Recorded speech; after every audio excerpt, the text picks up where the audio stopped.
श्री परमात्मने नमः। यथार्थ गीता श्रीमद्भगवद्गीता अथ प्रथमोऽध्यायः। अध्याय पहिला। यानंतर दुर्योधन सेनेला सूचना देताना सांगत आहे, अयनेषु च सर्वेषु यथा भागमवस्थिताः भीष्ममेवाभिरक्षन्तु भवन्तः सर्व एव हि। तेव्हा सेना व्यूह रचनेत आपापल्या मोक्याच्या जागी उभं राहून आपण सर्वांनी मिळून भीष्माचार्यांचंच रक्षण केलं पाहिजे। जर भीष्माचार्य जिवंत राहतील तरच आम्ही अजिंक्य राहणार आहोत। तेव्हा पांडवांशी लढण्यापेक्षा तुम्ही फक्त भीष्माचार्यांचंच रक्षण करावं। जो स्वतःचं रक्षण करू शकत नाही त्याच्या रक्षणाचा भार कौरवांना उचलावा लागत आहे। त्या भीष्माला योद्धा कसं म्हणावं? तो कसला योद्धा? पण इथंच भीष्म म्हणजे भ्रम, विपरीत ज्ञान, संदेह, भ्रांती। भीष्म म्हणजे हाडामांसाचा योद्धा नव्हे। म्हणून भीष्म म्हणजे भ्रम किंवा भ्रांती जोपर्यंत टिकून आहे तोपर्यंत विजातीय म्हणजे दुष्ट प्रवृत्ती अजिंक्य आहेत, अजेय आहेत। अर्थात अजेय म्हणजे ज्याला जिंकताच येत नाही असा नव्हे, तर अजेय म्हणजे दुर्जय म्हणजेच कष्टानं ज्याला जिंकता येतं असा। महा अजय संसार रिपू जीती सकई सोबीर। जेव्हा भ्रम किंवा भ्रांती नाहीशी होते तेव्हा अज्ञान संपूर्णपणे नष्ट होतं, ते अस्तित्वहीन बनतं आणि आंशिक रूपानं उरलेले मोह वगैरे रिपूही शीघ्र नाहीसे होतात। भीष्माची इच्छा होती इच्छा मरण, पण इच्छा म्हणजेच भ्रांती। इच्छेचा अंत आणि भ्रम नष्ट होणं या दोन्ही गोष्टी एकच आहे। तस्य संजनयन् हर्षं कुरु वृद्धः पितामहः सिंहनादं विनद्योच्चैः शंखं दध्मौ प्रतापवान्। अशा प्रकारे प्रत्येकानं आपापल्या शक्तीप्रमाणे शंख फुंकले। हा शंखध्वनी म्हणजे त्या त्या वीरांनी आपल्या शक्तीप्रमाणे केलेली पराक्रमाची घोषणा होती। कुरुवंशातील महान पराक्रमी पितामह भीष्मांनी दुर्योधनाला आनंद व्हावा म्हणून सिंह गर्जनेप्रमाणे मोठ्या जोरानं आपला शंख फुंकला। हा ध्वनी फार भयावह होता। सिंह म्हणजे भयाचंच प्रतीक। निबिड जंगलात एकांत स्थळी या सिंहाची गर्जना आपल्या कानावर पडली तर सिंह आपल्यापासून कितीतरी मैल लांब बसला तरी भीतीनं आपल्या हृदयाचा थरकाप होतो आणि भयानं शरीरावर सरसरून काटा उभा राहतो, शरीर भीतीनं कापू लागतं।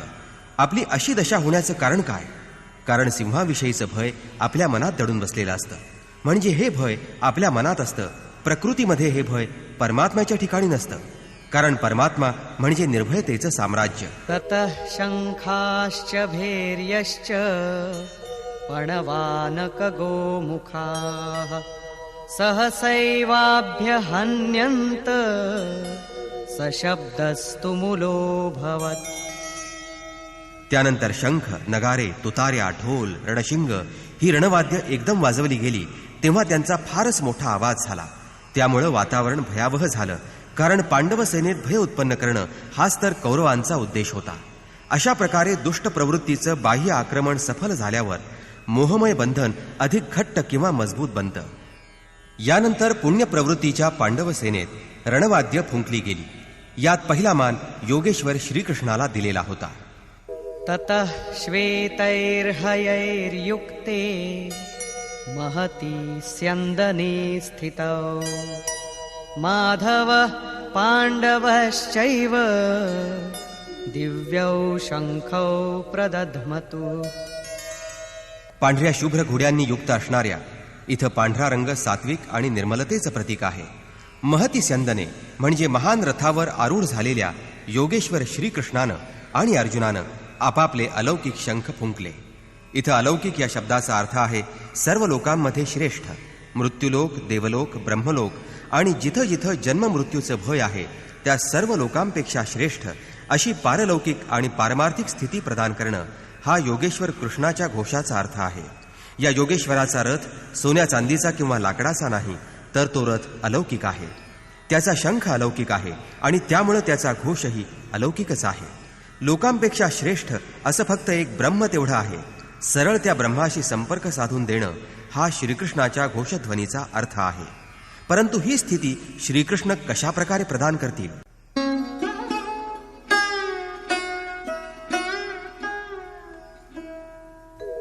पाञ्चजन्यं ऋषिकेशो देवदत्तं धनञ्जयः पौण्ड्रं दध्मौ महाशङ्खं भीमकर्मावृकोदरः. ऋषिकेश जो हृदयाचा जाणता आहे, स्वामी आहे, त्या कृष्णानं पांचजन्य शंख फुंकला आणि 5 ज्ञानेंद्रियांना त्यांच्या शब्द स्पर्श रूप रसगंध गुणांसह वश करून तो निग्रह आपल्या भक्तगणांना प्रदान करण्याचा घोष श्रीकृष्णानं केला.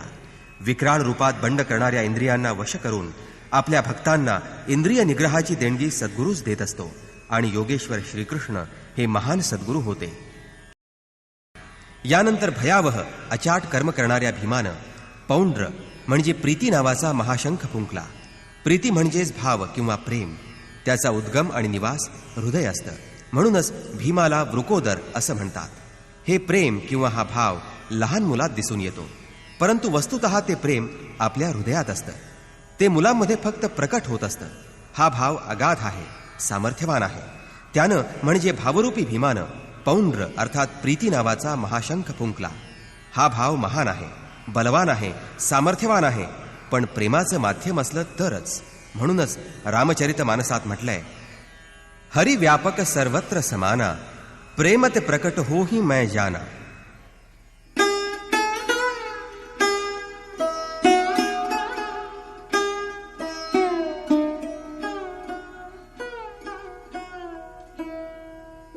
अनन्तविजयं राजा कुन्तीपुत्रो युधिष्ठिरः नकुलः सहदेवश्च सुघोषमणिपुष्पकौ. कुंतीपुत्र राजा युधिष्ठिरानं अनंत विजय नावाचा शंख फुंकला. महाभारतात कुंती हे कर्तव्याचं प्रतीक आहे, तर युधिष्ठिर हे धर्माचं प्रतीक आहे. धर्म जर स्थिर आणि सुदृढ ठेवला तरच अनंत विजय, अनंत परमात्म्याची स्थिती प्राप्त करून देईल. जो युद्धामध्ये स्थिर असतो, निश्चल असतो, त्याला युधिष्ठिर म्हणतात. जो प्रकृती, पुरुष, क्षेत्र, क्षेत्रज्ञ यांच्या संघर्षामध्ये स्थिर राहू शकतो, जो महाभयंकर दुःखानंही विचलित होत नाही, असा स्थितप्रज्ञच एक दिवस अनंत अविनाशी अशा परमतत्व परमेश्वरावर विजय मिळवू शकतो. नियमरूपी नकुलनं सुघोष नावाचा शंख फुंकला. इथं नकुल हा आचार परंपरेचे नियम पाळण्यात अत्यंत काटेकोर होता आणि म्हणून त्याला नियम असं म्हटलं आहे. तेव्हा जो जो नियम भव्य होईल, उन्नत होईल, म्हणजेच शुद्ध आचारविचार वाढतील, तेव्हा अशुभ किंवा अमंगल नष्ट होत जाईल आणि मंगलकारक, कल्याणकारक, शुभकारक स्थिती निर्माण होईल. नंतर सत्संगरूपी सहदेवानं मणिपुष्पक नावाचा शंख फुंकला. काश्यश्च परमेश्वासः शिखण्डी च महारथः धृष्टद्युम्नो विराटश्च सात्यकिश्चापराजितः.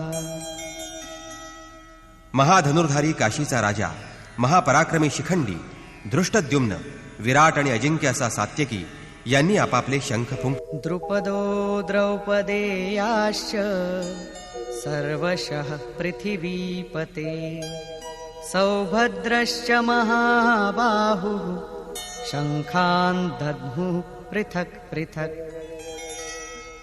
अचल, स्थिर पददायक म्हणजे द्रुपद आणि सहृदयता, वात्सल्य, लावण्य, सौम्यता इत्यादींमध्ये श्रेष्ठ आणि महापराक्रमी असणारे द्रौपदीचे 5 पुत्र तसंच महाबाहू अभिमन्यू या सर्वांनी आपापले शंख फुंकले. सघोषोधार्तराष्ट्राणां हृदयानि व्यदारयत् नभश्च पृथिवीं चैव तुमुलो व्यनुनादयन्. आकाश आणि पृथ्वी दणाणून सोडणाऱ्या आवाजानं धृतराष्ट्र पुत्रांची हृदय विदीर्ण झाली. मात्र श्रीकृष्ण आपला पाठीराखा आहे या आत्मविश्वासामुळे पांडवांची सेना किंचितही भ्यायली नाही. उलट कुरुक्षेत्रावर पांचजन्याच्या घोषामुळे, दैवी शक्तीवरील अधिपत्यामुळे, अनंतावर मिळवलेल्या विजयामुळे तिथं अशुभ नष्ट होऊ लागलं आणि आसुरी संपदा, बहिर्मुखी प्रवृत्ती विदीर्ण झाल्या. त्यांचं सामर्थ्य क्षीण होऊ लागलं. सर्वत्र सफलता प्राप्त होऊ लागताच मोहमयी प्रवृत्ती नेहमीच शांत होतात, नाहीशा होतात.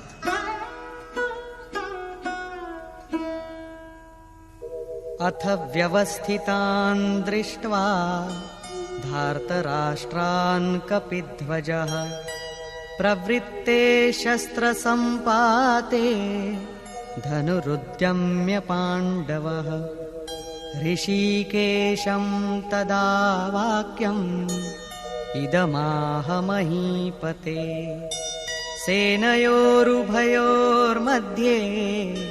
रथं स्थापयमेच्युत. संयमरूपी संजयानं अज्ञानानं झाकाळून गेलेल्या धृतराष्ट्राच्या मनाला समजावलं की हे राजन, अर्जुनाच्या ध्वजावर वैराग्यरूपी हनुमान विराजले आहेत. इथं कपिध्वज म्हणजे ध्वज चंचल असतो म्हणून त्याला कपिध्वज म्हटलेलं नाही. इथं ध्वजावर आरूढ झालेला कपी म्हणजे साधंसुधं सामान्य वानर नाही, ते स्वयं हनुमान आहेत. नरोत्तम श्रीरामांचे सेवक वानरोत्तम आहेत, जे मूर्तिमंत वैराग्य आहेत, ज्यांनी मान अपमान यांचं हनन केलं आहे. राम मान निरादर आदरही प्रकृतीमध्ये उपलब्ध असणाऱ्या वस्तूंचा, विषयांचा, विकारांचा त्याग म्हणजेच वैराग्य आहे. असं वैराग्य हनुमंताजवळ होतं म्हणून ध्वजेला इथं वैराग्यरूपी ध्वजा असं म्हटलं आहे. ध्वजा ही राष्ट्राची प्रतीक असते, तेव्हा ज्याचं वैराग्य हीच ज्याच्या रथाची ध्वजा आहे, अशा अर्जुनानं कौरव युद्धसिद्ध झाले आहेत आणि शस्त्रास्त्रांचा वर्षाव होण्याची वेळ आली आहे असं पाहून आपलं धनुष्य उचलून जो हृदयाचा झाला आहे, स्वामी आहे, त्या योगेश्वर कृष्णाला सांगितलं, जो कधी च्यूत होत नाही अशा अच्युता, दोन्ही सैन्यांच्या मध्यभागी माझा रथ उभा कर. इथं हा सारथ्याला दिलेला आदेश नाही, तर सद्गुरूला केलेली प्रार्थना.